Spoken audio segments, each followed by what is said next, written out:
80 square meters of surface area, which you think about that is huge. Its function though, its primary function is basically promote gas exchange between blood and air. We want to get oxygen from the air into the blood, we want to get CO2 out of the blood into the air. And so it's got two main divisions, at least from a histologist point of view. We break it down into two images. There is conducting portion, which is to get the air down to the respiratory portion. The respiratory portion is where we have gas exchange occurring, whereas conducting portion is basically a series of branching tubes to get the air down to where we can have the gas exchange occur. Now, if you were taking histology course back when I took it, 30 plus years ago, they were very strict in terms of conducting portion, respiratory portion. They're not nearly as strict with that terminology anymore. And so some of the websites you go to or some of the textbooks you look at may talk about, may do it very strict in terms of this is conducting epithelium versus this is the respiratory epithelium. Newer sources may label it all respiratory epithelium, okay? They may not keep that distinction so clear here. All right, if we talk about the conducting portion, you've already said its main job here is provide a branching series of passageways to get the air down to the respiratory portion. And realize we only have so much surface area we can generate here within our respiratory system, and so we want to have the conducting portion take up as little as possible, because it's the respiratory system that's doing portions really doing the main work of the organ system, correct? And so we still take up a sizable portion, but we try to minimize that. Now, beyond that, we can talk about some minor functions. The first one being it removes particulate matter from the air, and we've already talked about that per se already, about that pseudostratified epithelium, that its job is to secretes mucus, and that mucus traps out particles that you're inhaling in the air right now, micro droplets your neighbor just sneezed up in the air, dust particles contain bacteria, and then the cilia are going to take, the mucus will trap those particles there. You've got the terminates in the nasal passageways you talk about that make it so that the air, rather than the air coming in a straight tube, straight line where air in the middle doesn't touch the wall, the turbinates can create turbulence there, it rolls over. So all that air is touching that respiratory, or just that conducting lining, and it touches that mucus, that'll trap out the particles, and what do the cilia do? Sweep it down to the throat or up to the throat so that you can swallow it. Hydrochloric acid in your stomach then sterilizes it, okay? And so that's what I mean by trapping out that particulate matter. The second one here, it adjusts both the temperature and the humidity of the air you're breathing in. The warmer the air, the more humidity in the air, the greater gas exchange when you get down into the conducting into the respiratory portion of the lungs. Okay? And so it takes, and that's another feature of it touching that lining, the turbulence touching that lining, is it picks up moisture and it warms up that air. And the last thing that I am using right now in my respiratory system, the voice box, okay, is obviously contained within that conducting portion. All right, if we talk about the components, that's what we're looking at in this slide right here. It starts off with the nasal passageways, and we'll include the paranasal sinuses in there as well, since they make mucus that adds to that system. From there, it's going to go into the pharyngeal region. Okay, right through here. Then it's going to go to larynx, and the larynx is the superior portion of the trachea. Trachea is going to branch into primary bronchi. Primary bronchus go into each lobe. They branch into secondary bronchi, which are then going to go to each lobe of the lung. And then it will branch into tertiary bronchi, several different layers of bronchi. After that, eventually getting into the smallest passageways, which will be bronchioles. And then the final bronchiole, the smallest bronchiole, is what we call a terminal bronchiole. When I say the smallest bronchiole, the smallest conducting bronchiole we're going to see is called a terminal bronchiole. If we talk about the histology of it, a little bit right here. This is just showing it a little bit more detail. Where we go, the trachea, primary bronchi go into each lung, secondary bronchi go into each lobe, and keep branching. Bronchi get smaller, smaller, smaller, smaller, until eventually we get down to bronchioles, and the smallest bronchioles will be terminal bronchioles before we go into the conducting portion of our respiratory system. All right, let's look a little bit at that histology now, though. And this is just general. We're going to come into more detail here in just a little bit. It's going to have a conducting mucosa, and that mucosa is simply your epithelial lining that is there, and mucosa is going to say it's moist. The moist epithelial lining is a mucosa. All right, and so we've got the mucosa right there. The connective tissue underneath it, we may have 2 layers or 1 layer, depending on if it differentiates enough. We look here, this layer of connective tissue here looks different than this layer of connective tissue, which has glands. This is a mucus secreting gland here. Here's another one right here. Here's another one right here. Here's some serous glands, well, not staying very well right here. But if we have 2 layers, we're going to refer to that layer just deep to the epithelium as a lamina propria. If we have, and then the layer just deep to that, and it may contain cartilage as well, like down here, would be our submucosa. Okay? If we can't make out 2 different layers, basically it typically is 1 layer right below the epithelium is the lamina propria, and then a deeper layer with glands in it, we'll call that connective tissue layer the submucosa. If you can't distinguish 2 layers like that, for instance, we won't see that when we get to the lung. The general term, although once again, not all sources are consistent, we'll just call it a lamina propria.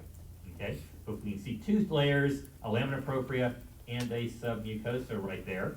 And then below that, don't always see it, below the cartilage down here, we might find a muscularis layer, a layer of smooth muscle.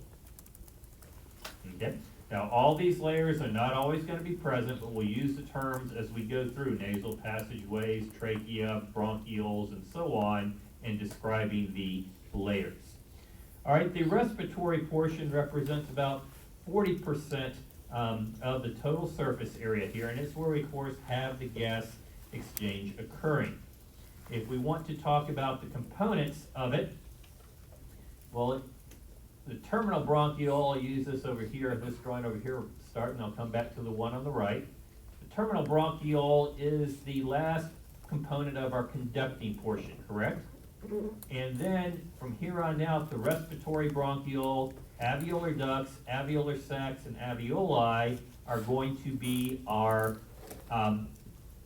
respiratory portion, where we have gas exchange occurring. Now, one of the things you have to unlearn, previous courses you may have talked about these passageways, you talked about at the very end is where you find the alveoli. They're a cluster here at the end, which is true, but basically, once you get to the respiratory bronchioles, what you have are alveoli coming off the walls. And so all of this respiratory portion contains alveoli, because alveoli are the site of gas exchange. What we're going to see when we look at it is respiratory bronchioles kind of look like a terminal bronchiole, except they have alveoli coming off the walls. Then alveolar ducts are going to have nothing but alveoli coming off the walls, and eventually it ends a little cul-de-sac, which will be the alveolar sac, which has alveoli all around the outside of it. But alveoli are the site of gas exchange, and they start, first time we see them is on the walls of the respiratory bronchioles. We're going to look at these in more detail a little bit later. I like the Netter drawing over here. Even though I stamped it with Elsevier on it. But the Netter drawing, here's my terminal bronchiole coming down, and then look, whoops, got an alveolus coming off the wall here, one coming off the wall here. Both of these would be respiratory bronchioles. And that's going to be true all the way down until I get, maybe it doesn't quite show it as well, until I get with nothing but alveoli coming off the walls. The wall is composed of one alveolus after another, but it's still a long hallway. Okay, that's going to make that an alveolar sac, and eventually it ends in a cul-de-sac. Okay, the cul-de-sac is an alveolar sac, and the lots on that cul-de-sac are going to be the clumps of alveoli. Okay, that's the respiratory portion right there. It turns out one thing that I put this side in here as well to really show is sometimes we look at, oh, well, respiratory bronchiole leads, a terminal bronchiole leads into a respiratory bronchiole, which leads into alveolar duct and so on. Realize that's true, but they're always branching, okay? It's not that you have one terminal bronchiole going into one respiratory bronchiole, which shows it two. There's probably one coming out in front of the screen, another one coming out behind the screen as well. But all of these are branching all the way down. By the time you get down here to this alveolar sac, you've had approximately 25 orders of branching to get down there, okay? And so that's what I like this issue, this one right here. Yeah, it shows it going all the way down into 3 alveolar sacs, but you see all the levels of branching all the way up through is what they're showing. And sometimes students overlook that, when they're looking at something like this. They don't get the idea of all that branching being there. All right, let's go back and talk about each of these in more detail now. All right, that conducting portion, when we look at it, it's going to be lined by our conducting epithelium, which is our pseudostratified ciliated epithelium there. There's going to be goblet cells, basal cells, ciliated cells in there. We'll talk about some other ones here in just a little bit. And then the connective tissue just below it,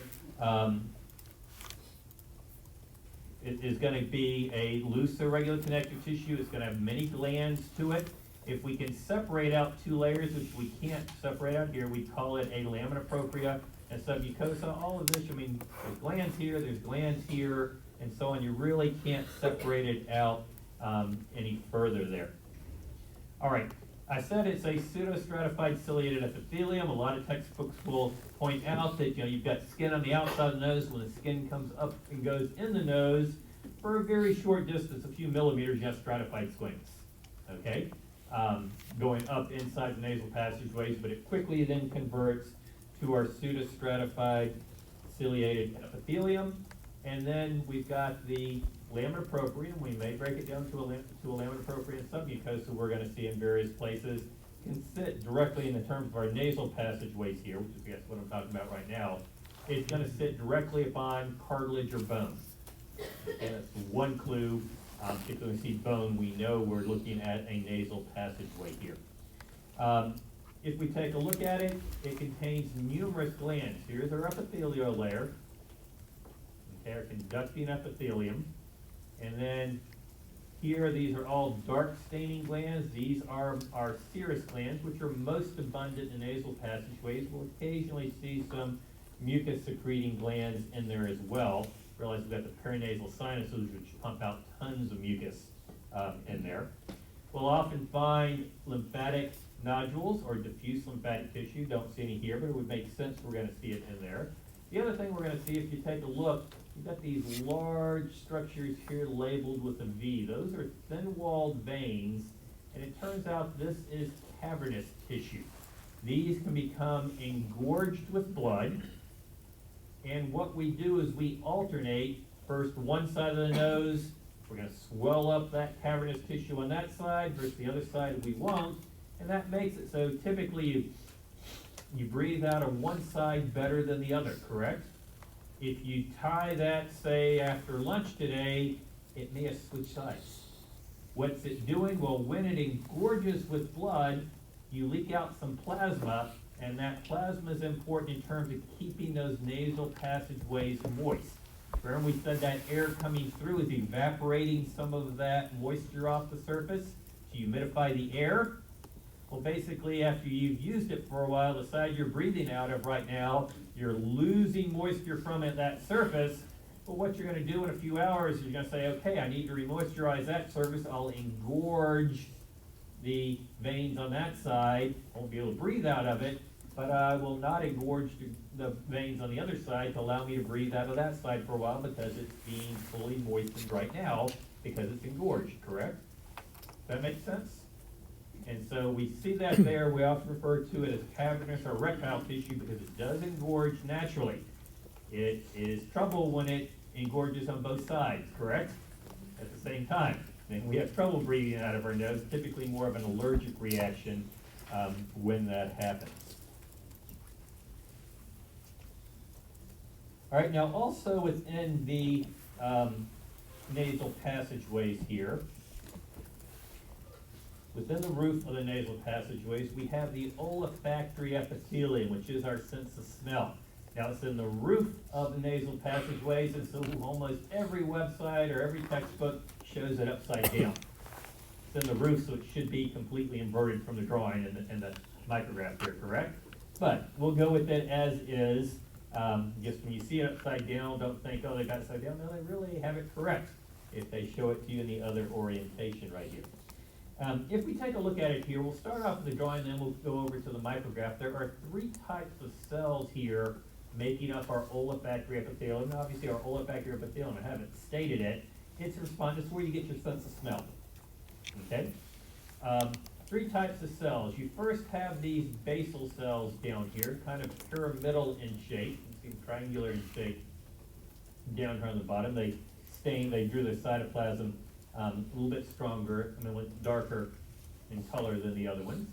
And then you've got the functional cells right here, which are our olfactory cells. Okay, if you take a look at them, they have axons coming off here, and those axons are what go through that cribriform plate that we talked about. We did the osteology of the skull last semester. And then at the other end up here, they've got what we call our olfactory cilia.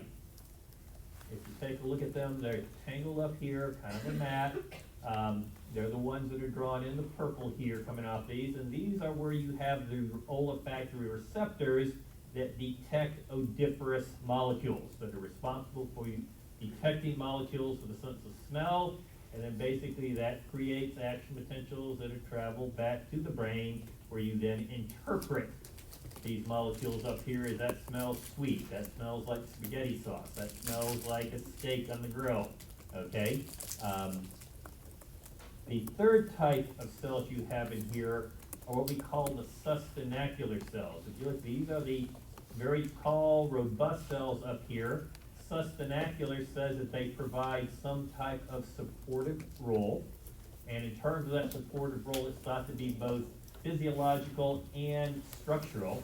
There's junctional complexes right up here between the sustenacular cells and the snout of that olfactory receptor cell. And snout is my word, that's not a histological word, okay? But it describes the structure of it there. And then the sustenacular cells also have this very thick layer here of stereocilia. And the stereocilia from the olfactory cells and stereocilia from the sustenacular cells are woven together like a big thick layer of shag carpeting on that surface. All right, now when we look at it here in the drawing, those cells are pretty easy to distinguish there. You can't really distinguish individual cells, but you can distinguish by the layer of the nuclei.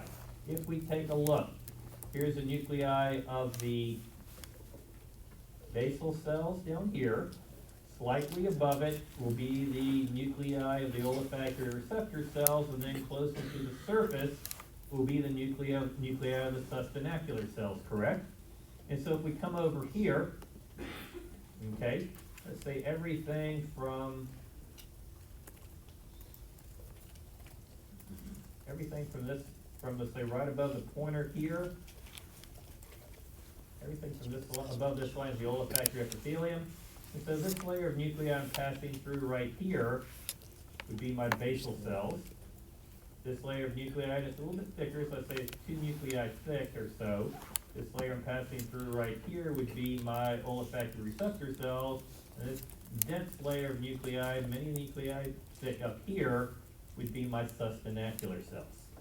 And then this all up here, everything from where I'm tracing across right here up to the surface, that is my thick tangled mat of those stereocilia from the sustenacular and the olfactory receptor cells. Okay, does that make sense? That's why I do the drawing first, easier to see it in the drawing. Then when we come over to the micrograph, we can extrapolate from the drawing and understand what we're looking at. Basal cells would be these nuclei, let's say above and below where the pointer is right here.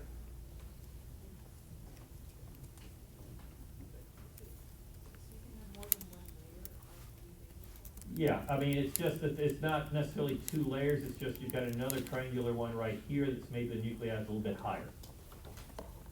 Okay, they're not necessarily, if you look at them, I mean, obviously the olfactory receptor cells span the entire length. Basal cells are gonna have pyramidal shape, go about a third of the way up in terms of their cytoplasm. Nuclei can maybe be a little bit higher, a little bit lower, they're not, you know, this one here is a little bit higher than this one, okay? But then the middle layer of nuclei, and they're here towards the bottom, are going to be our olfactory receptors, and then multiple nuclei that we have up here are the sustenacular. Realize sustenacular cells, once again, reach all the way from the basement membrane to the surface. So they're not really stacked on top of each other, it's just adjacent ones will have nuclei at different levels, slightly different levels. Okay, let's move on. Oh, did skip one thing. Okay, right down here, if this is my basement membrane, is somewhere right along in here, this is be a gland down deep to that. Here's another one right here, serous glands, meaning they're secreting protein. Those are what we call Bowman's glands. Bowman's glands are the serous glands found deep to the olfactory epithelium. You'll see serous glands other places, like we just saw in the nasal passageways. Those are not Bowman's glands. Remember, serous just says they're secreting a protein in an aqueous solution, correct? Well, this protein here is important because it comes out here and it basically keeps this shag carpet up here wet, and it helps dissolve odoriferous molecules. Okay, it helps molecules that we detect as sense of smell will be dissolved in the secretions of the Bowman's glands, and that helps them then be detected here on the stereocilia of those olfactory receptor cells.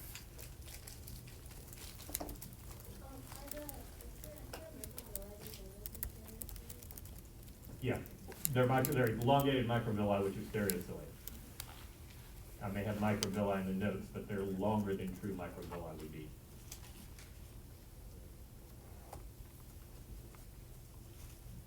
Okay, let's talk then just briefly about your vocal cords and your laryngeal region. This is something that we're not going to really, you don't really have to know the histology of per se in terms of identifying it. There aren't a whole lot of textbooks that actually give you this microgram. All right, but here is your laryngeal region. Here's your vestibule you talked about, your true vocal cords. You didn't quite get just the right section, so they had to trace it out. It would have been out here if we, you know, that may have been, let's say, right in front of the screen. If we'd had a section like right here, we would have shown that true vocal cord there.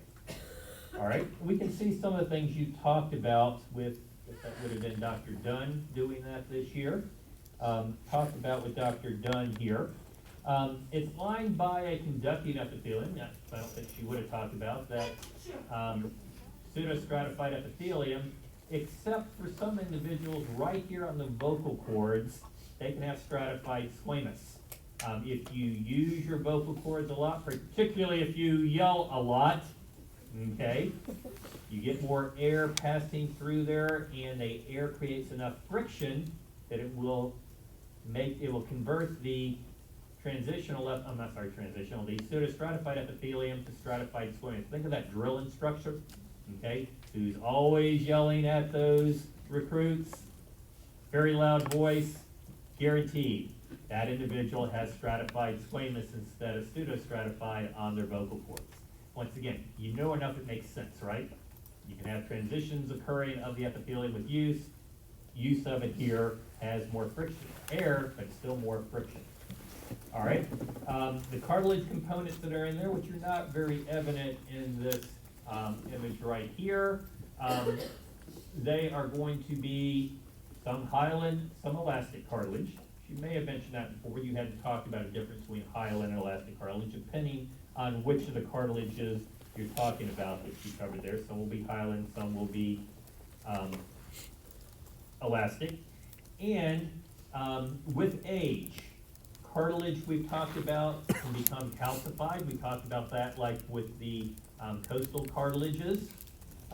It turns out these within the voice box typically become calcified with age. Some individuals, if you live old enough, they actually will be converted into bone.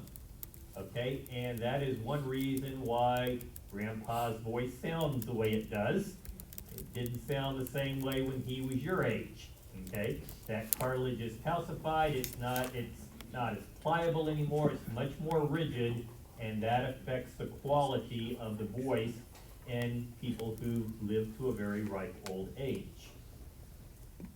Okay, there's skeletal muscle present in here as well.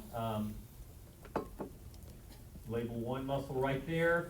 And once again, those muscles function in phonation.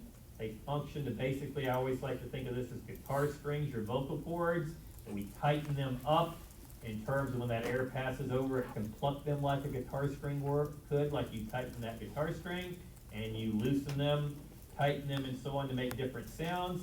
This is one reason why when you don't use your voice a lot and then have to use it again, for instance, I have a long break, I start teaching again, it is why my voice can sometimes crack like a teenager. Why? I haven't been using those muscles in a while. Those muscles have gotten out of shape over the break, and you need to exercise them. It's funny, we had a faculty development last Friday with a theater professor from Virginia Tech. And you might think, what does that have to do with anything? Well, he talked a lot about standing front and center and moving towards the right and left and so on. Also talked about using your voice. And, actors warm up the voice. They loosen up their lips. They loosen up their tongue. They loosen up their diaphragm and so on. And, muscle is used in phonation, and that's why if you're not using a lot and then you start using it, you get hoarse, because those muscles aren't used to being used like that, or your voice can crack, just simply because of the fact that those muscles, like any other muscles, atrophy when they're not being used. All right, let's move on and talk about trachea and bronchi in terms of their histology. Okay? They're lined with a pseudostratified ciliated epithelium, which even at low power right now, you probably are good enough to make that out. Here's the pointer right now, let's say along the basement membrane. So I've got multiple layers coming up here. I can see goblet cells, which will be very abundant within the trachea, or the bronchi for that matter. And I can make out cilia on that upper surface, can I? Even at low power here, I can actually see them, so I know I'm looking at cilia, not microvilli. And so there's my pseudostratified ciliated epithelial cells right here. Here they are in a higher power magnification, a very thin plastic section stained fluidine blue. If we look here, my ciliated cells aren't picking up much stain. First thing you want to say is, oh, that's goblet cells, because goblet cells don't pick up stain with H&E. But if you take a look, you can actually see a little bit of the cilia coming off, can't you? Whereas those goblet cells, they've got a little bit of mucus being secreted off the surface of them a little bit here. I'm not asking you to identify them as so much here, but it's just showing you a little higher power magnification. Now, besides that, besides the typical cells we talked about in pseudostratified ciliated epithelium, we can talk about some specialized cells. First one is enteroendocrine cells. Look at that term. Entero typically means GI tract. Well, this is respiratory tract. We're finding the GI tract as well, though. And there we'll talk about more discrete function for them. But endocrine. Endocrine releases a hormone that goes into the bloodstream, correct? And that's what these cells are basically doing. Whereas most cells, like the goblet cells, are secreting into the lumen up here, enteroendocrine cells are going to be down here, and they're going to secrete bioactive amines into the lamina propria below. And they'll get to the blood vessels and act like a hormone, hence the name, enteroendocrine. I'll show you one of these. I think it's in a bronchiole where they actually label the product. You can see it, but they secrete in the opposite direction. They're here within this pseudostratified ciliated epithelium. They're a lot harder to see here. Okay, you've really got to have an antibody against the product or something to see it. We can actually see them, pick them out sometimes with H&E when we get to the GI tract here in a couple of weeks. All right, the next one here are called clear cells. And once again, there's just so many cells in here, all crammed together, they're hard to see here. They're going to continue, clear cells will continue and actually become more predominant as we go down into bronchioles. And so I'm going to go into a bronchiole right here to show you clear cells. If you take a look, you can see ciliated, simple cuboidal epithelium here. We haven't got the bronchioles yet. But here is a cell right here which got a smooth surface, and quite often, like this one's maybe a little bit better, they look like they're sticking their tongue out. They've got kind of a rounded edge to them, like they're sticking their tongue out into the lumen. Found this image right here, if I remember correctly, I got this off a website that's since been purchased by Getty Images, so I don't have access to it. It was actually a photography site that had some amazing histology images. And what this is a scanning electron micrograph, very low power. Here is the shag carpet of all the cilia from those ciliated cells, where it looks like a little bit of rough edge stuff right here, and they put pseudocolor in it. It's not normally colored like this. Where it looks like that, kind of looks like maybe cauliflower coming up through that shag carpeting. That's the goblet cells, that's mucus being secreted. But the ones that look like little round balls coming up through, those are the clara cells. What do clara cells do? They produce a surfactant-like cell. Okay, and I'll come back to surfactant when we get down to our types of cells lining alveoli. Okay? And we'll explain the purpose of it. These become much more predominant in bronchioles. We'll talk about why within bronchioles here a little bit later as well. All right, and the last one here, I've already talked about goblet cells, so I don't need to talk about parentheses 3 anymore. For reasons that we don't completely understand, there's a thick basement membrane underneath the portions of the trachea. For instance, we've seen this when we looked at that pseudostratified ciliated epithelium. I sometimes would point out here is a negative image of the basement membrane, a white line going across. It didn't pick up the stain. We also had the stain with tritron where you could see it very, very vividly there. Lamina propria is going to be a very abundant here in terms of, we were going to high power with our microscope, we'd be able to find macrophages, plasma cells, and neutrophils, and so on in there. Once again, the air you breathe is laden with bacteria. We're trying to catch it up here on the surface with mucus, but some of it will make its way down through the cilia. Then we've got primary cells of your immune system located right down below in order to prevent it from going any further. The submucosa and the lamina propria are now obvious. If we look, we've got a layer of connective tissue up here, which is rather devoid of glands, whereas we get down here, we've got tons of glands within that submucosa, don't we? If we look at those glands, there's an abundant amount of mucus glands. Those are very evident, but you can also see some darker staining here that are serous.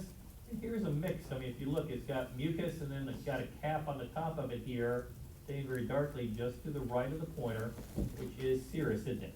And so a lot of serous mucus glands. As you look through here, there's more mucus than serous, but you still see plenty of dark staining serous glands as well within that submucosa. All right, now we can often have a muscularis mucosa, or muscularis layer, I should call it. Muscularis mucosa is the GI tract. A muscularis layer down below, not always going to be evident there. Going to be a lot of elastic fibers, going to be a lot of reticular fibers in there as well. We then can talk about the fact that we will also have present, at least here within trachea, bronchi, we're going to have cartilage components in there. And that's going to be hyaline cartilage, and that's going to provide the rigidity of the passageway. Why do we need that rigidity of the passageway? Well, when you were a little kid, you probably took a sheet of paper and some Scotch tape, and you folded it over and put the tape along the edge, and you made a tunnel, correct? May have had a little Hot Wheels car as you then drove down the tunnel. Okay? Piece of paper, all I need was tape, and I can hold this open to form a tunnel, correct? What if I had paper that was big enough that I could tape the edges and make a tunnel for me to walk through? Not gonna stay open like this, is it? It's gonna collapse on itself because it's too big. Well, it's the same way with your air passageways. We're gonna see when we get down to bronchioles and down below, we can have soft tissue like paper making up the walls and they can stay open. On the other hand, when we need a big tunnel like that trachea, soft tissue is just gonna fall on itself like that big tunnel big enough for me to walk through. I need something rigid within the walls. What do I have rigid in the wall? Cartilage rings or cartilage plates. Okay, cartilage makes it rigid to keep it open. Does that make sense? What's the hardest part of inflating a balloon? When you have to blow up a balloon, what's the hardest part? Getting it started, correct?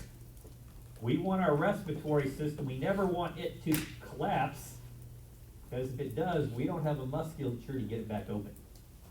We want it to expand, come back but not collapse, expand, come back but not collapse. We always want to keep it open. How do we keep our big passageways from collapsing on themselves? We've got cartilage in the walls. Does that make sense? Okay? And so that's where we're going to find cartilage in the large passageways. That's where we're going to find more surfactant and surfactant-like substances will come to in these smaller passageways. Okay? Now, when we look at the cartilage components here, within the trachea, which is what I have up here right now, it's going to be a C-shaped cartilage ring. Here's the lumen of the trachea. Here's the posterior surface. If we can come back down on the bottom down here, we see the esophagus down here. But here is a C-shaped cartilage ring right here. You can't recognize that as cartilage. It's this low power magnification, but that blue is a cartilage ring. Now you say it's not a very well C-shaped. Well, it's hard to get just the perfect section through there where you see an entire C. What it is, we tried to get it through there, but we're just a slight tangential angle so that we didn't even catch the beginning of the C on this side, but we caught most of the C, and let's say it's then going behind the screen here. But here we got a little bit of the one that's in front of it, right here. Okay? And so you often, it's very seldom you're going to see the C all the way around, but it does come all the way around, would end up, say, here and here, and then have a little tiny piece of smooth muscle connecting the two open ends of that C. All right, now when we talk about bronchi, there's two cartilage rings when you go first on the primary bronchi, but once you get beyond that, what instead you're going to find is cartilage plates. All right, here's an air passageway right here. You're going to learn to recognize, oh, it's in the lung. This is lung tissue out here. Well, if we look in the walls, here's a piece of cartilage. Here's a piece of cartilage right down below it here, labeled with C. Those are two cartilage plates in the wall of a bronchus. Okay? All right, let's look a little bit more detail here at the idea of bronchi and then into bronchioles, okay? There is a bronchus right there. We can see it's got a rather thick lining to it. I look closely, I can even make out there's multiple layers in there, can't I? I can make out multiple layers, and usually if I look very closely at the right place, I mean, I can see it down in here. Otherwise, it's just staying so dark it's hard to see. It's still a conducting epithelium. It may not be our typical pseudostratified ciliated epithelium as we get further deeper down. But closer we find cilia, we probably wouldn't see as many goblet cells. In fact, we kind of get that idea here. But it's still a conducting epithelium. It's got cartilage plates here in the walls. Once we get into bronchioles, what we're going to see then is that there is no cartilage plate in the wall. If you take a look here, you'll recognize the surrounding as being lung tissue, so we know we're within the lung. If we then look around the wall here of this passageway, I don't have any cartilage in there. That is going to make that a bronchiole. The difference between a small bronchus and a large bronchiole, the bronchus is going to have cartilage in the wall, bronchioles do not. And that's going to be our definition of a bronchiole, is an air passageway without cartilage. Now, some textbooks have started defining it in terms of the diameter of the lumen. Well, that doesn't work very well in terms of is it dilated or is constricted is going to make a difference. It's a lot easier if we take the strict histological definition. Is there cartilage in the wall? Yes, got a little tiny plate of cartilage. Well, it's still a bronchus. Nope, I don't see any cartilage in the walls, it's a bronchiole. Okay, that's the terminology that we're going to use. Now, within this bronchiole, they actually stain an antibody against one of those bioactive amines of the neuroendocrine cell. Here you can see them, okay? It's staining specifically those that are, I don't know exactly what molecule is staining, but you can see there's neuroendocrine cells within that epithelial layer, and they're down at the bottom because they're secreting across that basement membrane into the lamina propria. All right, when we look at these bronchioles, we're going to be shifting. In fact, let me go to the next slide. It shifts a little bit. It's going to be shifting from a pseudostratified, that pseudostratified ciliate epithelium with abundant goblet cells. It's going to be shifting into a simple columnar, then shifts to a simple cuboidal. It will eventually shift to a simple squamous as we get deeper within the lungs. Okay? But if you look right here, if we were to describe this epithelium, first of all, this is lung tissue up here, so we know within the lungs. If we look, I've got an air passageway here, and I've got, if I look all the way around it, I've got no cartilage in the wall, so I must be talking about a bronchiole. But then look at the epithelial type. You'd call that a simple columnar, wouldn't you? Simple columnar epithelium down here. And if I look carefully, like right below the pointer, I can even make out a little bit of the cilia on the surface of it there. Okay, so it's shifting. If you take a look at it as well, the muscularis layer, pink line right here is my smooth muscle. That's becoming more prominent. And think about it. Does that muscularis layer do much in terms of you have those cartilage rings on the trachea and, you know, right in between the open area of the C, it's got a muscularis? Well, it can pull, but it's not really going to bring about much constriction, is it? On the other hand, if we have the bronchioles like this with no cartilage in the wall and you've got a smooth muscle ring going all the way around, what's going to happen when it constricts? It's going to really bring about constriction of that passageway, isn't it? And indeed, that's what happens in someone who has asthma, why they can't breathe, and that's really just a body protective mechanism gone awry. We all have the ability to have that type bronchial constriction. It's there for if we have something in the air that's causing damage, a noxious molecule that causes damage to our lungs. It constricts up so we can't get as much of that into our lungs. Okay? And it makes a lot of sense. You know, you talk about the drugs, you know, the antihistamine targeting bronchioles. Why don't we want to target bronchi? Bronchi don't constrict as much, do they? They can't, due to the fact that they've got the cartilage in the wall. You also increase for the number of Clara cells, which is what they're showing you in the image to the right. Got a bunch of Clara cells. Once again, it kind of look like they're sticking their tongues out a little bit, don't they? Look at the tongue, tip of it sticking out into the lumen. Okay, and those are secreting a surfactant-like substance, and we'll come back to that once again when we get to our types of cells lining the alveoli. The glands are going to disappear. Look at the wall here. We don't see any more glands, do we? As we've got down into small bronchioles here, our glands are disappearing within the walls as well. The last bronchiole still has part of that, conducting system is what we call our terminal bronchiole. The Clara cells, basically, they stick just a little bit. Kind of looks like the tip of a tongue sticking out. That's the Clara cells there. If you were to come to these to higher power, there's going to be some Clara cells in there, but you're also going to see a lot of cilia on the surface. Clara cells do not have cilia. Once again, they look like the tip of the tongue sticking out. All right.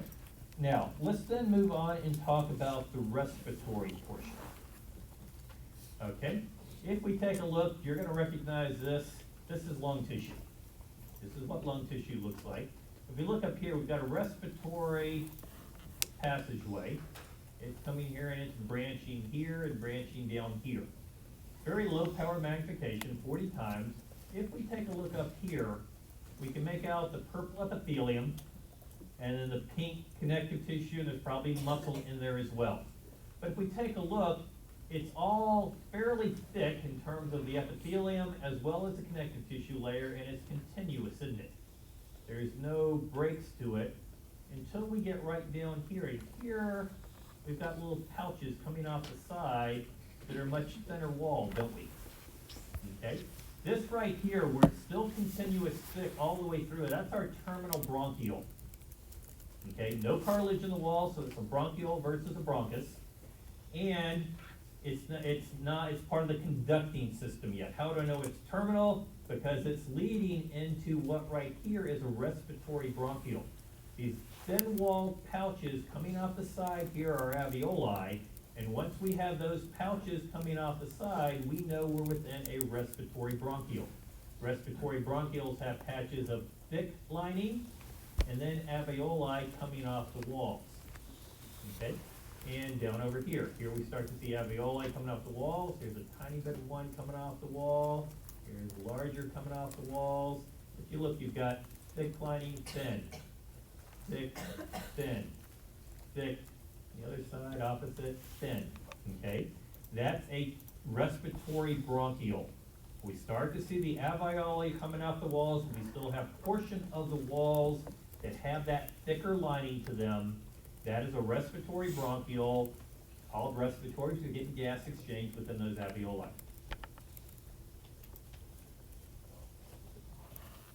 Okay? And you look, they're rather short, 1 to 4 millimeters. Don't memorize numbers here, just understand. Very, very short passageways here, and they're going to be branching. Respiratory bronchioles will be branching. And eventually, they're going to come down. We look here, I've got thick, thin, thick, thin, thick. And then once I get down here, it's primarily thin. If I look on this side, it's almost entirely thin, isn't it?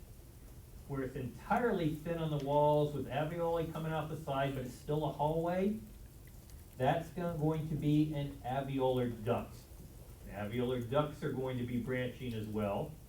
And then eventually the alveolar ducts will end in a cul-de-sac that we call the alveoli sac, which will just have clusters of alveoli coming off their walls. Okay? Now, I can tell you from when I used to teach with microscopes, buying microscope slides, probably every other slide had it where you could follow a terminal bronchiole all the way down to an alveolar sac. Okay? And so it's not always good. See, you're going to look up some websites are only going to show something like this up here in the upper right-hand corner, but you can't really tell as much. Well, I will always show you a terminal bronchiole coming on down at least into a respiratory bronchiole, if not further, to ask you to identify the components of it there. Okay? The respiratory bronchiole you can identify simply because it's got thick portions and thin portions, but right here. You know, right now the lumen is in the middle of what? Well, I can look at that and tell you that's an alveolar duct, but you couldn't tell me that's not an alveolar sac, could you? Okay, and so they'll sometimes label that as an alveolar duct. I don't expect you to be able to identify it. I won't make you, or let me take it back. I won't make you to distinguish in cross-section is an alveolar duct or an alveolar sac. I only give you one choice there, but then we can also identify individual alveoli. Right now, the pointer is an individual alveoli that's not connected to the same passageway we were looking at before. Okay, that is something the AR, she's asked what the AR is pointing to. That is the last ring before, the last patch of thick before you get into the alveolar duct. I don't need you to know alveolar ring, okay? But a lot of books will label it, a lot of websites will label it. You don't need to worry about it. There is, I mean, is there any significance to it? It's debatable, but most debates would say no. Okay, so it's the last little patch of thick before you get into no more thick.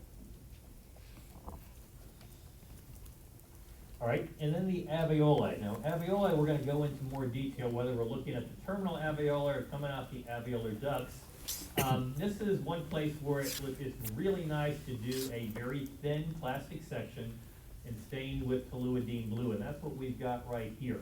It used to be plastic slides were majorly expensive, you know, when I'm handing out a slide box to each student that has over $1,000 worth of slides in it, I didn't add extra slides in there to be $25 a pop. This was one I would, okay? Simply because it was worth it to get the very thin section. Look at how thin the tissue is in here. All right, you know, right now the lumens in the pointer of an alveolus. Here's another alveolus. Now, why can't I see the opening to it? Well, let's say they're open in front of the screen. Okay, or just don't have the right section to see where it opens up into that alveolar duct, let's say. All right, if we take a look at it, there are two types of cells lining the alveolus. Let me look at the notes. I'm taking the same order I've got here. Yep, two types of cells that are here. All right, a couple of different names. They've been called alveolar type 1, alveolar type 2. An older term still in some textbooks is pneumocyte type 1, pneumocyte type 2. Okay? Either way, you're not going to have trouble distinguishing those names apart. They're both very descriptive names there. Alveolar type 1, they got the one labeled down here, they're calling it a pneumocyte, a P1. They're the very flat, elongated, simple squamous epithelium that make up the lining. Okay? Look at the nucleus. I mean, flattened like a pancake, long axis, parallel to the surface, cytoplasm stretched so thin you can't even make it other than just a line. Okay? That's pneumocyte type 1. That pneumocyte type 1, it covers about 96% of the surface area there. And then there are what we call the alveolar type 2 or pneumocyte type 2.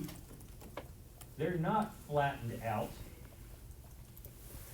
You can see that right here, down here with the H and E stain, a little bit thicker section, you can see it right here. They've got rounded nuclei, and that nucleus tends to bulge out towards the lumen a little bit. That's the alveolar type 2, and they make human lung surfactant. Okay? They're only about 4% of the surface area. Now, I give you the numbers, and you don't have to memorize numbers with me. You know that I tell you when you have to know a certain number. I give you the numbers here because students get confused. I talk surface area, correct? 96 and 4. Other textbooks will talk about 60-40 percentages here, but what they're looking at is the number of cells. Alveolar type 1, the long, stretched out cells. Alveolar type 2 are short, little stubby cells. Okay? And so that's the difference between, if you see two different places and they give you very different percentages between two websites or two textbooks, look at what they're telling you that's percentage of. One's percentage of surface area, the other's a percentage of the cells, cell number, okay? And so I always point that out, otherwise I get questions from students. So I looked at this website, looked at this one, they gave me conflicting numbers, which is correct. Look at what they're talking about there. All right, let's talk a little bit about what surfactant does. Surfactant basically makes water molecules less clingy to each other. Remember way back, freshman year in college, particularly if you took freshman chemistry and freshman biology at the same time, probably the first thing they started talking about was water molecules and the properties of water, correct? Those hydrogen bonds, the cohesiveness of water, how it can move up the capillary tube and so on.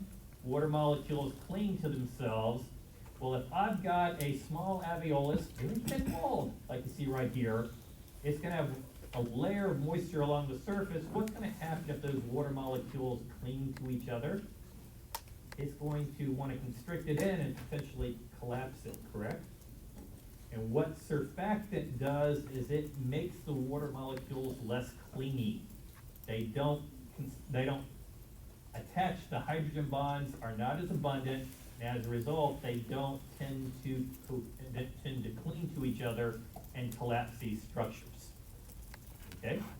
You know, if you have, once again, very small lumen here, and that lumen has water along the surface, water molecules will want to cling to each other and make that lumen smaller, which potentially could collapse it. And that's what surfactant does. I remember I had my second grade teacher, Sister Miriam Joseph. She filled up water into a glass and made it where the top of the water came up above the glass very carefully. You can see it sticking up above the top. She then took tweezers and a needle and set it down very carefully on that, and it floated. That was all the cohesiveness of the water molecules, allowed the water to come up just a tiny bit above the rim of the glass. and the cohesiveness of those water molecules allowed that needle to be placed gently on the surface. You then put one drop of detergent in there, the water spilled and the needle sunk. Okay, detergent is a surfactant. Okay, that's why it works so well to help you clean dishes. Not only to get the grease off, it makes the water molecules less clingy to each other. That's what surfactant does. That's why we have Clara cells. They become much more abundant as we're getting down into bronchioles, because bronchioles are thin-walled and don't have cartilage plates, but we still need to keep them open. What helps prevent them from collapsing due to the cohesiveness of water molecules on the surface? The surfactant-like substance of the Clara cells. All right, questions at all?